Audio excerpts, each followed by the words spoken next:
YouTube, it's your boy Playboi. We back with another reaction video. It has been a minute, but guys, we finally got our PC. You know what I'm saying? We got headphones now. We done elevated. You know what I'm saying? Today's reaction video, we're gonna be reacting to how they finally caught the serial killer with the highest IQ. I didn't watch this video. This video is like about 22 minutes long. So grab y'all popcorn, grab y'all snacks. Let's get straight to it. Make sure y'all like, comment, subscribe if y'all new. I'm also trying new settings and stuff like that as well. So this is kind of like a trial video. You know what I'm saying? So yeah. Also, now that we got our PC, we're gonna start streaming again. I got No Hezi and I got GTRP. I've been messing with the GTRP for past about a couple days now, trying to just learn it and stuff. But let me know if y'all want that stream. But anyways, let's get straight to it. 1971, 427 East 83rd Street, Manhattan, New York City. Detectives stood over the lifeless body of Cornelia Michael Crilly. The 23-year-old TWA flight attendant was found dead in her apartment, strangled by her own nylon stockings, bite marks on her chest. She wasn't just a victim, she was the first known target of a man who would become one of the most infamous killers in American history. He was a photographer and self-described artist who promised that if his subjects posed for him, he'd make them famous. That was true, but not in the way they were expecting. He was a serial... Why do a lot of these serial killers, they like taking pictures? Like Jeffrey Dahmer, bro. Like he was... I know y'all remember in that Netflix series. Take some pictures. Killer of the sadistic variety. His crimes fueled by a dangerous mix of fake charm and razor-sharp intelligence. But it wasn't just his brutality that made him infamous, it was his brazen audacity. At the height of his killing spree, he stepped into the spotlight appearing on a primetime American dating show. He seemed to revel in hiding in plain sight, using his wits and sharp mind as a weapon. The same qualities that should have raised flags made him invisible. So how did they finally get him? That's what we'll reveal on this episode of the Infographic Show. How they finally caught the serial killer with the highest IQ. On September 13, 1978, millions of Americans settled down to watch the matchmaking TV show The Dating Game. Among the lineup of eligible bachelors was Rodney Alcala, introduced as a photographer who in his spare time enjoyed skydiving and motorcycling. His bio didn't include the fact that he liked killing women. It left out most of the chilling details. The part where he enjoyed toying with their minds, watching as fear consumed them. He'd sometimes strangle them to the point of death only to let them regain consciousness and relive their terror. He was, in short, a beast. Not the kind that hid in the shadows, but the kind that walked boldly among the public. A charming, attractive figure who wore his sheep's clothing well. Alcala flashed his best fake smile as the Bachelorette said, "I am serving you for dinner. What are you called and what do you look like?" With the charm of a practiced showman, he responded, "I'm called a banana and I look really good." A wave of laughter rippled through the unsuspecting audience. Reading from her pre-made script, she asked him to be a little more descriptive. Alcala's voice developed a playful tone, one laced with innuendo, as he said, "Peel me." The double entendre sent the Bachelorette into fits of laughter, cracked her up, and brought enthusiastic clapping from the audience. He ended up winning the game. As the audience cheered, Alcala's grin told a different story, one of hatred and danger, simmering just beneath the surface. The prize was free tennis lessons and a trip to the Magic Mountain theme park. But Rodney and her would never meet. She might have been on a game show asking inane questions, but she was perceptive. Behind the playful banter and laughter, something about him just didn't sit right. She called the producer to cancel the date, explaining that her bachelor was just too creepy. He gave off weird vibes and made her feel uncomfortable. It was a moment of intuition that might have saved her life. If the show had bothered to do a background check, they might have found out that he was a sex offender. Alcala evaded capture by slipping through the net, using fake names during his multi-state killing spree. But on the show, he'd chosen to be himself. By the time he smiled for the cameras, he had likely already killed dozens. His name had even been on the FBI's most wanted list. Yet, he decided to appear on a show that was watched by millions of people. His compulsion to torture people and photograph them likely took hold of him in 1968. It was a summer of love in the USA, When the girls of California wore flowers in their hair and preached about love, Alcala looked like a perfect fit for the era, that year picking up a Bachelor of Fine Arts degree at UCLA. To anyone who met him, he was the kind of creative free spirit that was popular with the hippie girls of the 60s. He'd given himself a makeover, grown his hair long, and picked up a camera. This was a very different man from the one who had earlier had a nervous breakdown in the U.S. Army. He was discharged in 1964 after suffering from a nervous breakdown. There were also allegations of sexual misconduct. He was manipulative and mean, said the Army, a far cry from the guy who showed off his art degree 4 years later. His dark side was evident in 1968 when he lured 8-year-old Tali Shapiro back to his apartment in Hollywood. A passerby had seen her getting into Alcala's car on Sunset Boulevard and followed. What's up with niggas going for like 8-year-olds, bro? Do you not get bitches? Them to Alcala's place on DeLongpre Avenue. When the man saw them enter the apartment, his unease grew. He picked up the phone and called the police, unknowingly setting the stage for a pivotal moment in Alcala's dark history. By the time the two uniformed cops knocked on the door, Alcala had already subjected the young girl to unspeakable horrors. He had assaulted her, his cruelty escalating to a brutal attack with a metal pipe. Officer Chris Camacho demanded access to the apartment, but Alcala delayed, claiming he was in the shower. After a few moments, he briefly appeared at the door, his calm demeanor and composed expression masking the horror within. Alcala tried to stall even more. Camacho, rightly thinking this could be a matter of life or death, kicked in the door. As he did, Alcala fled, pushing past the officers and out through an exit. Camacho and his colleague now had a choice to try to save the girl's life or give chase, and they decided to stay. The image of what Camacho saw would stay with him forever. She had been beaten so badly he was sure she was dead. Alcala had not just beaten her with the pipe, he'd pushed it hard up against her neck. The police were sure she was dead. When they removed the pipe, they heard a groan. She was unconscious but alive. Shapiro was rushed to the hospital where she would remain in a coma for 32 days. Her survival was nothing short of miraculous, but her ordeal was far from over. When she finally regained consciousness, she recounted the terrifying moments leading up to her abduction. At first, she had refused to get in the car, but he insisted he knew her parents, warning her she'd get in trouble if she didn't go with him. Many years in the future, she'll meet him again, and things will be very different. This was a serious crime, so there was a major investigation. Leading it was LA Police Detective Steve Hodel, Hollywood Division Juvenile Detail. He made sure Alcala was put on the FBI's most wanted list, and the cops interviewed the professors and students at UCLA. Most of them didn't believe it, saying no way was Alcala that kind of man. To them, he was a sophisticated and intelligent artistic man, a popular figure around campus. That was the thing about Alcala, he knew how to be popular. He could play the game, especially when he was hanging around people in the art scene.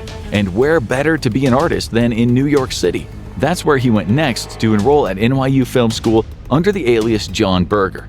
As he was planning his next attack in the East, the police back in California found among Alcala's clothes and equipment some photographs of mainly girls and young women posing for him. This was not a good sign. If he could get that many girls to model for him, it was almost certain he'd attacked people in the past, and he would do it again. Of course, there were plenty of pretty women at film school who'd jump at the chance to be snapped by a professional, especially one who was handsome and shared their artistic ambitions. He wasn't just any photographer. He had studied at the same prestigious school as Roman Polanski, an up-and-coming director whose name alone carried weight. The Upper East Side in Manhattan was the location of Alcala's first murder, at least the first murder. A lot of, like, photographers that's, like, fucking weird, bro. Why is y'all niggas weird? Murder on record. At the time, it was a fashionable and bustling neighborhood, popular with Like, air steward. is like taking pictures the only way y'all can get bitches, bro? Is that what it is, bro? Fucking sick. Stewardesses and secretaries, a perfect hunting ground for someone like him. Suffice it to say, there were plenty of women eager for the chance to be photographed by a guy who told them he would enter their pretty faces into competitions. This was how Cornelia Michael Crilly met him, who was found in her apartment with her stockings around her neck. As was customary with Alcala's victims, he'd posed the body. In the worlds of serial killers, posing or staging is what's known as a signature, something the killer does, sometimes unique, as if in a ritual. Posing was part of Alcala's depraved fantasies, an artistic expression of his utter domination. He also took trophies from his victims, another kind of signature. For a while, Crilly's boyfriend, Leon Borstein, was on the suspect list. He'd been living with Crilly, but only on a temporary basis. He'd helped her move her things into the new place, which she was sharing with another flight attendant. He got home from work that day to find the door locked. There was no answer when he knocked, and no one picked up the phone when he called, even though he was certain she was home. The cops soon arrived, only to be met with a scene of unspeakable horror. Before them lied the devastating evidence of a depraved mind at work. Not only had she been strangled, but there was a bite mark on her body and something had been stuffed into her mouth, clearly to silence the screams. It was a terrible crime, but given that year around 2,000 people were murdered in the Big Apple, the investigation was slow. Without today's forensic capabilities, the case went cold, and it would remain that way for 40 years. Unsurprisingly, Alcala moved again, changing his name but only slightly. He became John Berger with a U instead of an E.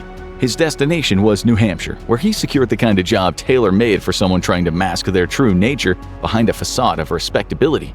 At an arts and drama camp at Lake Sinape, he became a counselor for young girls, a chilling choice for a deviant maniac looking to exploit his access to vulnerable victims. During a rainstorm in the summer months at the camp, two girls ran into a post office in the village of George Mills when one of them noticed a wanted poster. The face staring back at them looked uncannily like their camp counselor, Mr. Berger. The name listed was Rodney Alcala, and he was on the FBI's 10 most wanted list. They told the dean, and a few minutes later he was on the phone to Detective Hodel back in California.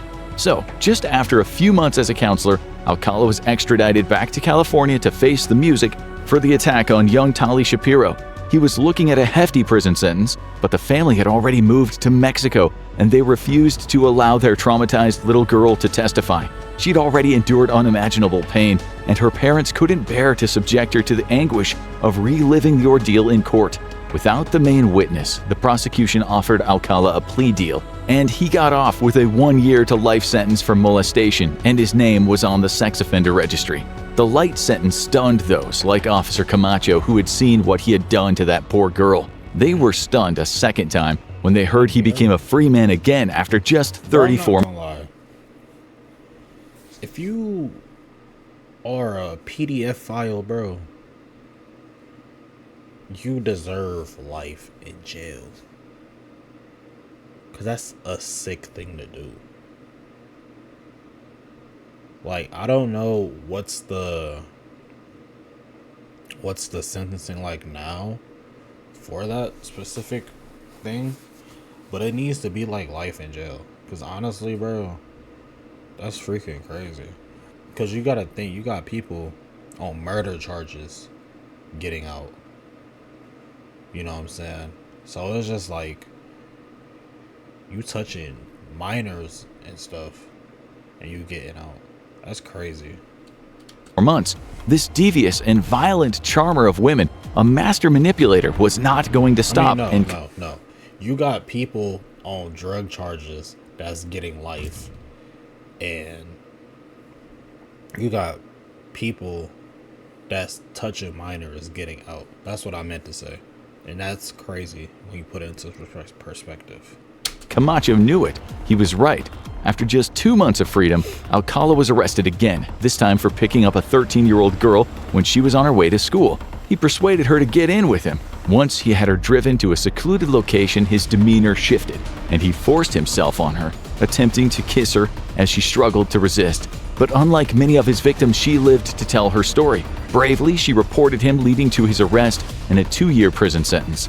He was obviously a danger to society, but with that high intelligence of his, he managed to persuade the parole board that he was a reformed man. The parole officer even let him travel across the country. He went back to New York City, where police already had their hands full with a serial killer the media was calling the Son of Sam. Alcala was there just a week when he murdered 23-year-old Ellen Jane Hover, a wealthy socialite, musician, and artist, whose godparents were Dean Martin and Sammy Davis Jr. Her dad had been a big shot in Hollywood, a nightclub owner and a friend to the stars. For that reason, when she went missing, it was front-page news. In her calendar, she had marked a meeting with a photographer who she called John Berger. Police interviewed her boyfriend, and he said he'd recently asked her who was the creepy guy that she'd been hanging out with. Alcala would soon appear on a popular TV show, despite the fact so many people knew his face and they could connect him to missing or murdered women. He was as brazen as they come. He had some of those traits of a typical psychopath: superficial charm, deceitfulness, risky behavior, and a grandiose sense of self-worth. Like so many serial killers in history, he probably thought he was smarter than everyone else.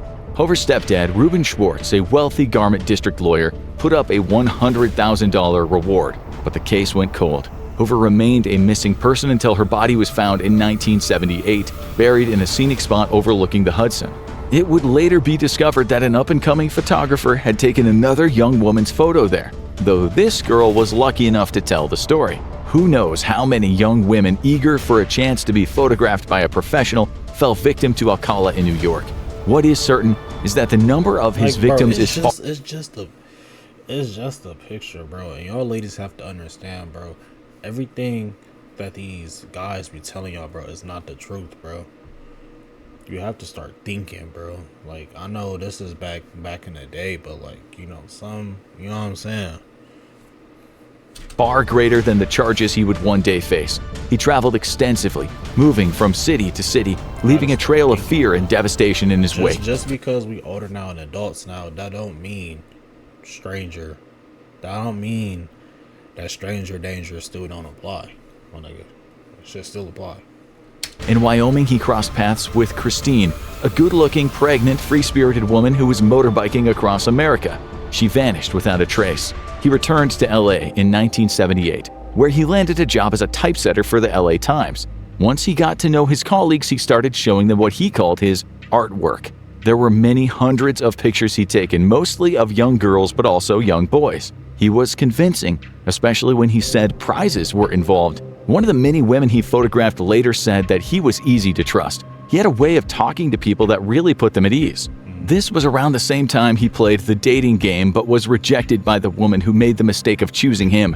It's believed he couldn't handle rejection after his Mexican-American dad abandoned the family when he was still very young. Still, unlike so many other serial killers, it doesn't look like his childhood was especially traumatic. In the private schools he attended, he was a gifted student, a good athlete, the kind of guy who had nice things said about him in the yearbook. Still, he was definitely unusual. It was only 4 years after he enlisted at age 17 that he had a nervous breakdown and was called manipulative and psychologically unstable. Back in Los Angeles and just before Alcala's infamous game show appearance, police made a grim discovery. The body of an 18-year-old runaway, Jill Barcombe, was found. A brutalized victim whose murder bore the hallmarks of a depraved mind. Investigators believed her death was the work of a serial killer known as the Hillside Strangler, who, like Alcala, abducted, tortured, and killed girls and young women.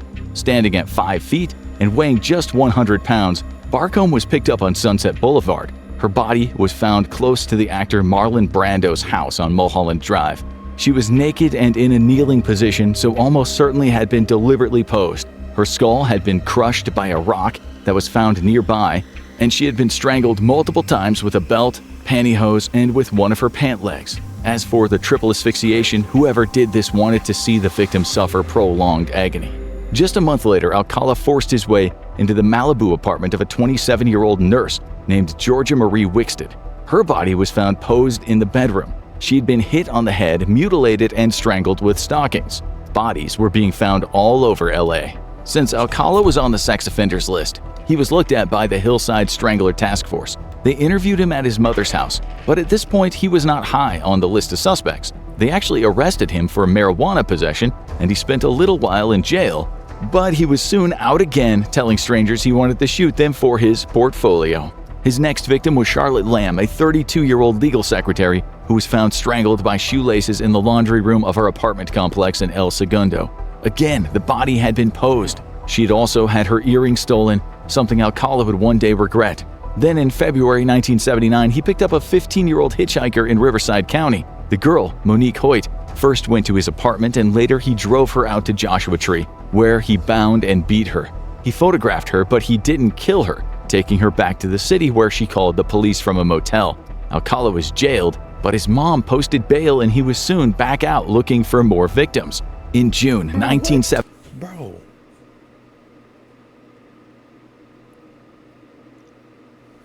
That's crazy, bro. You got this nigga mom, bro. Is she not reading the charges, my nigga? 79, he murdered 21-year-old Jill Parenteau, a computer key punch operator who'd skipped out of work early to attend a baseball game. The next day, she failed to show up for work. She was found in her apartment, posed and naked in the bathroom, beaten and strangled. This time, the killer left a clue. He had cut himself climbing through a window and left spots of blood. Forensic DNA technology was not yet invented, but the presence of blood at a crime scene was still very useful to police as a way to whittle down a list of suspects. What was also useful is one of Parenteau's friends said that she had been hanging out with a guy at the club. And yes, if she saw his face, she would remember him. Alcala's reign of terror was coming to an end. He was getting desperate and sloppy. His world was closing in on him. On June 20th, 1979, Robin Samso, a 12-year-old from Huntington Beach, borrowed her friend's bicycle so she could get to ballet class. She didn't make it. Her body was later found rotting away in the foothills of the Sierra Madres. But the day she went missing, a neighbor, Jackie Young, had seen Samso and a friend, Bridget Wilvert, playing near the beach. She saw a man trying to take photos of them as they frolicked in their swimsuits. The woman would chase the man away, but Young and Wilvert would remember the man's face. In fact, quite a few people saw him around the beach that day trying to convince young girls to pose for him. It was only because a neighbor intervened that he left, apparently looking very upset. Samso needed to get to ballet class and Wilvert said, "Take my bike," and that was the last time Wilvert saw her friend alive. 12 days after Samso went missing, William Popke, a U.S. Parks Ranger, found her decomposing body, as well as a kitchen knife and a pair of shoes lying close by. Dane Krappa, another park ranger, said that she'd seen a guy taking a girl down to the same wooded area. She'd also seen the car he drove, a Datsun F10, the same type of car Alcala drove. Police now had a composite sketch from Wilvert's description. Alcala's parole officer saw it and he was pretty sure that was his guy. After all, there weren't too many sex offenders with long curly hair around who had just been arrested for picking up children. On July 24, 1979, police arrested Alcala at his mother's place in Monterey Park and charged him with the murder of Samso. It was a major breakthrough in their investigation, but what they uncovered next would reveal the staggering scope of his crimes. At the house, they found a receipt for a storage locker in Seattle. When they went to open it, they were met with a chilling discovery. They found a trove of photos of girls, boys, and women. Among the items that they found were 2 pairs of earrings, one of which would later be identified as a trophy from the murder of Charlotte Lamb. There was no way he was going to get himself out of this. But what police didn't know right then was the full extent of his crimes.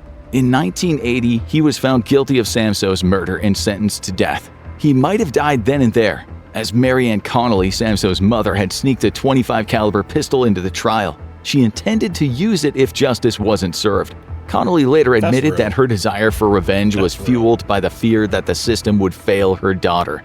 She felt like doing that again when just a year after his sentencing, she opened a newspaper to see that the California State Supreme Court ruled that Alcala had not received a fair trial. The jury had heard about his previous crimes, which according to the article had prejudiced their decision. It would take decades to prove many of the other murders were his, including the New York cases of Ellen Hover and Cornelia Crilly.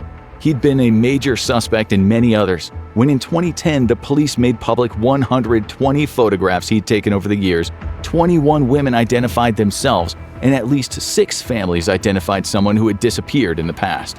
Many of the people in those shots remain unidentified to this day. Moreover, police held 900 photos back because they didn't think the public needed to see sexually explicit poses, and there's a very good chance they included many more of his victims. At his 2010 trial, he was convicted of murdering Barcombe, Wickstead, Lamb, and Parenteau. Choosing to represent himself, he addressed himself in a deeper voice as Mr. Alcala. If that wasn't strange enough, in his closing argument, he told the jury that if they gave him the death penalty, they too would be murderers. In 2016, he was charged with another murder, and the woman had indeed appeared in those photographs. She was 28-year-old Krista, and the woman they too would be murderers. In 2016, he was charged with another murder, and the woman had indeed appeared in those photographs. She was 28-year-old Christine Ruth Thornton, the pregnant motorbiker in Wyoming.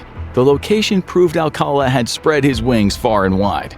Described as a free spirit, she'd been traveling to Montana in 1977 to pan for gold after splitting with her boyfriend. She was 3 months pregnant at the time that she vanished. Her mom spent the next 39 years looking for her, and then in 2013, her son sent her an email with pictures attached. One of them was a good-looking woman on a motorbike, one of many photos from Alcala's vast collection. It was her daughter, all those years ago before she went missing.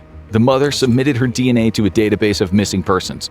That blood was eventually matched with the bones of a person found buried just yards from where that photo of Christine was taken. Alcala had more than likely killed her just moments after he took that shot, and he told her he would make her famous. He was an old man when that discovery was made. Still, a detective went to see him at the medical unit of Corican prison near Fresno, where he was being treated for dementia. The detective showed him photos of that location, to which he said in surprise, "I know that area. That's my area." He was then handed the photo of Christine on a bike. Alcala would spend the next 5 minutes tracing his index finger over the photograph. He kept on tapping it, playing mind games with the detective. He wouldn't admit to killing Christine, but he admitted he had been there with her. It was enough to charge him with first-degree murder, but he never stood trial for it. He died in the prison hospital of a heart attack in 2021, age 77. The full extent of his crimes may never be known, and the scars he left on countless families will never fully heal. What do you think about Rodney Alcala's horrifying double life? How did he fool so many, even on live TV? Drop your thoughts in the comments. We would love to hear your take. Now watch a story about a serial killer. Nah, that's crazy. I'm not gonna lie. That's really crazy, because it took all that time, bro. They should have been sending this nigga to fucking life, bro. I'm not gonna lie. He has a track record of being a PDF file, and then you got charged with a murder, but then y'all gonna say that he didn't get a fair trial. It seemed fair enough to me. You got all that proof, bro. That's crazy. But let me know what y'all think in the comments, though. Probably gonna upload another video tomorrow. You know what I'm saying? But let me know what y'all think. It's your boy Playboi, and I'm out.